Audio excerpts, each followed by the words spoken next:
இப்போ இந்த கிரேவிக்கு வந்து நம்ம என்ன எடுத்து வச்சுருக்கோம் பாருங்க, சீரகம், சோம்பு, மிளகு மூணையும் மிக்ஸி ஜாரில் போட்டுக்கலாம்.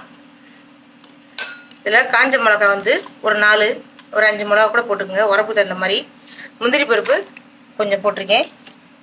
தேங்காய் துருவல் ஒரு கைப்பிடி அளவு போட்டு கொஞ்சம் தண்ணி விட்டு நல்லா விழுத அரைச்சிக்கலாம். இப்போ ஒரு விழுத அரைச்சிட்டோம், இது தனியாக இருக்கட்டும். அடுப்பில் வந்து ஒரு சட்டி வச்சுருக்கேன். அதில் பட்டர் வந்து ஒரு ஸ்பூன் 2 ஸ்பூன் கலக்கு போட்டிருக்கேன்.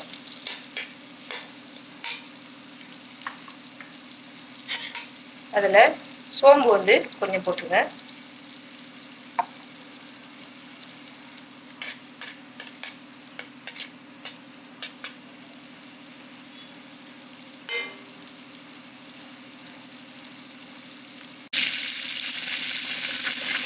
இப்போ இதில் கருவேப்பிலை போட்டுக்கலாம். பூண்டு வந்து நச்சு வச்சுருக்கேன், அதையும் தட்டி போட்டுக்கலாம். 2 பச்சை மிளகா, கொஞ்சம் சின்ன வெங்காயம் நறுக்கி வச்சுருக்கேன், அதையும் சேர்த்துக்கலாம்.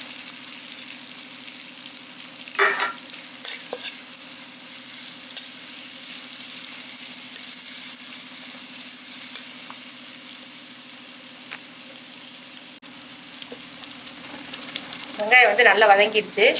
ஒரு 4 தக்காளி பழத்தை மிக்ஸி ஜாரில் போட்டு அரைச்சி வச்சுருக்கேன், அதையும் சேர்த்துக்கலாம்.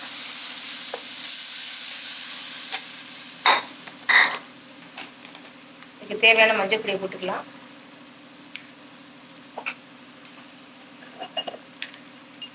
இதில் கொஞ்சோண்டு கரம் மசாலா தூள். தக்காளி வந்து ஒரு 10 நிமிஷம் நல்லா வத்தட்டும்.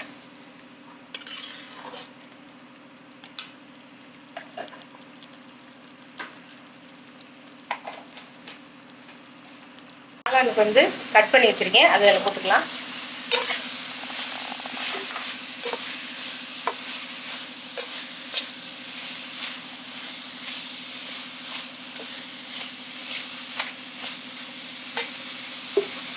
இப்போ அரைச்ச மசாலாவை இதில் ஊற்றிக்கலாம்.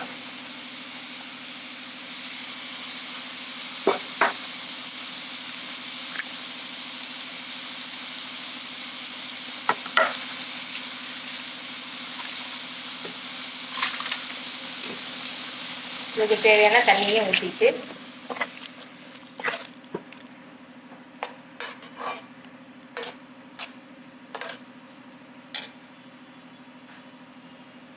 இதுக்கு தேவையான உப்பையும் போட்டுக்க.